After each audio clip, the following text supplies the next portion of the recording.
ശ്രീരാമ ജയ ശ്രീരാമ ജയ ശ്രീരാമ ജയ ശ്രീരാമ ജയ രാമ. എല്ലാവർക്കും നമസ്കാരം.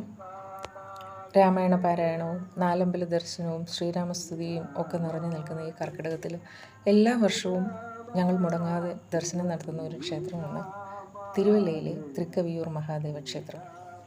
ഒട്ടേറെ പ്രത്യേകതകൾ നിറഞ്ഞതാണ് ഈ ക്ഷേത്രം. അതിലാദ്യത്തേത്, ഈ പരിസര പ്രദേശങ്ങളാകെ ആകെ താഴ്ന്നു നിൽക്കുമ്പോൾ ഈ ക്ഷേത്രം മാത്രമാണ് ഇങ്ങനെ ഉയർന്ന ഒരു കുന്നിൻ മുകളിൽ. ഒപ്പം തന്നെ ഇതാ നോക്കൂ, രണ്ട് നടകൾ കാണുന്നില്ലേ? ഒന്ന് വലിയ ക്ഷേത്രവും മറ്റതൊരു ചെറിയ ക്ഷേത്രവും. രണ്ടിൻ്റെയും ഉള്ളിൽ മഹാദേവൻ തന്നെയാണ് പ്രതിഷ്ഠ. പക്ഷേ വലിയ ക്ഷേത്രത്തിലെ പ്രതിഷ്ഠ നടത്തിയത് ശ്രീരാമസ്വാമിയും ചെറിയ ക്ഷേത്രത്തിലേത് ഹനുമാൻ സ്വാമിയുമാണ് പ്രതിഷ്ഠ നടത്തിയത്. ഇതിൻ്റെ പിന്നിലെ ഐതിഹ്യത്തെക്കുറിച്ച് വഴിയെ പറയാം. ക്ഷേത്രത്തിനുള്ളിലേക്ക് പ്രവേശിക്കുമ്പോൾ ഹനുമാൻ സ്വാമിക്ക് വെറ്റിലമാല, മഹാദേവന് കൂവളമാല, മഹാദേവനുള്ളിടത്തൊക്കെ ശ്രീ പാർവതിയുടെ സാന്നിധ്യവുമുണ്ട്. പാർവതി ദേവിക്ക് തുളസി പൂമാലയും ഒക്കെയായി നമ്മൾ അകത്തേക്ക് പ്രവേശിക്കുകയാണ്. ഞങ്ങൾ ചെല്ലുമ്പോൾ ശീവേലിയുടെ സമയമായിരുന്നു. അപ്പോൾ നമുക്ക് ശീവേലി തൊഴുത് കഴിഞ്ഞ് ഉള്ളിലേക്ക് പ്രവേശിക്കാം.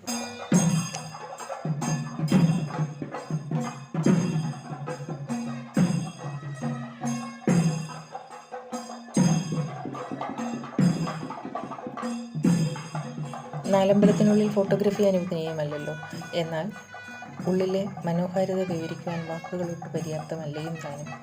ശ്രീകോവിൽ, നമസ്കാരമണ്ഡപം, മുഖമണ്ഡപം എന്നിവയൊക്കെ എത്ര മനോഹരമായി തടിയിലും കല്ലിലും കൊത്തുപണികൾ ചെയ്ത് രാമായണ, മഹാഭാരത, ഭാഗവത കഥകൾ മനോഹരമായി ആലേഖനം ചെയ്തിരിക്കുന്നുവെന്നോ.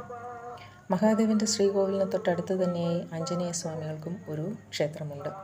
അതിന് പിന്നിലെ ഐതിഹ്യം, പണ്ട് വില്ലുമംഗലം സ്വാമിയാർ ഇവിടെ വരുമ്പോൾ ഇലഞ്ഞി മരത്തിന് മുകളിൽ ആഞ്ജനേയ സ്വാമിയുടെ സാന്നിധ്യം കണ്ട് താഴേക്ക് ഇറങ്ങി വരുവാൻ അഭ്യർത്ഥിച്ചുവെന്നും അങ്ങനെ സ്വാമിയാരുടെ ജപിക്കുന്ന കിണ്ടിക്കുള്ളിൽ ഹനുമാൻ പ്രതിഷ്ഠിതനായി. പിന്നീട് ശ്രീ ചിത്തിര തിരുനാളാണ് ഹനുമാൻ സ്വാമിക്കായി അതിൽ ശ്രീകോവിലിനടുത്ത് തന്നെ ക്ഷേത്രം നിർമ്മിച്ചത്.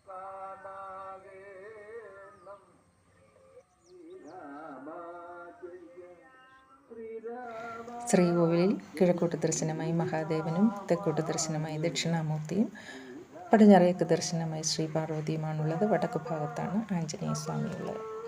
ക്ഷേത്രത്തിൻ്റെ പടിഞ്ഞാറ് നടയിലൂടെ താഴേക്കിറങ്ങിയാൽ ദാ മഹാവിഷ്ണു ക്ഷേത്രം. ഈ ക്ഷേത്രവും ആ ക്ഷേത്രം ഇരിക്കുന്ന പരിസരവും എത്ര മനോഹരമാണെന്നോ.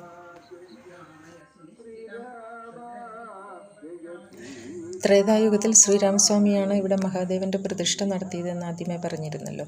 അതിനെപ്പറ്റിയുള്ള ഐതിഹ്യം എന്താണെന്ന് വെച്ചാൽ, വനവാസകാലത്ത് രാവണ നിഗ്രഹവുമൊക്കെ കഴിഞ്ഞ് അയോധ്യയിലേക്ക് തിരിച്ചു പോരുന്നത് വഴി ശ്രീരാമനും സംഘവും ഈ ഭാഗത്ത് എത്തിയപ്പോൾ സന്ധ്യാവന്ദനത്തിന് സമയമായി എന്നും അപ്പോൾ തനിക്ക് പൂജിക്കുവാനായി ഒരു മഹാദേവൻ്റെ വിഗ്രഹം കൊണ്ടുവരുവാൻ ഹനുമാനോട് ആവശ്യപ്പെട്ടു.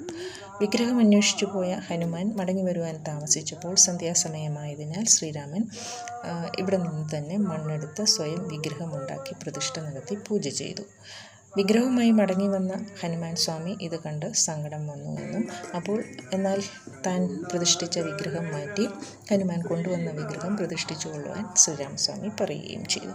ഉടൻ തന്നെ തൻ്റെ വാല് ചുഴറ്റി വിഗ്രഹം ഉയർത്തിയെടുക്കുവാൻ ഹനുമാൻ സ്വാമി ശ്രമിച്ചു. പക്ഷേ വിഗ്രഹം ഉയർന്നില്ല. മറിച്ച് ആ ഇരുന്ന പ്രദേശം എഴുമുറി പുരയിടമെന്നാണ് അറിയപ്പെടുക. ആ പ്രദേശം ഒന്നാകെ ഉയർന്നു വന്നു. അപ്പോൾ തൻ്റെ തെറ്റ് മനസ്സിലാക്കി ക്ഷമായാചനം ചെയ്തപ്പോൾ ശ്രീരാമൻ ഹനുമാൻ സ്വാമിയോട് തൊട്ടടുത്ത് തന്നെ താൻ കൊണ്ടുവന്ന വിഗ്രഹം പ്രതിഷ്ഠിച്ചു കൊള്ളുവാൻ ആവശ്യപ്പെട്ടു. അങ്ങനെയാണ് ഈ ക്ഷേത്രത്തിന് മുൻഭാഗത്ത് രണ്ട് നടയും അതുപോലെ രണ്ട് പ്രതിഷ്ഠയും കാണുന്നത്.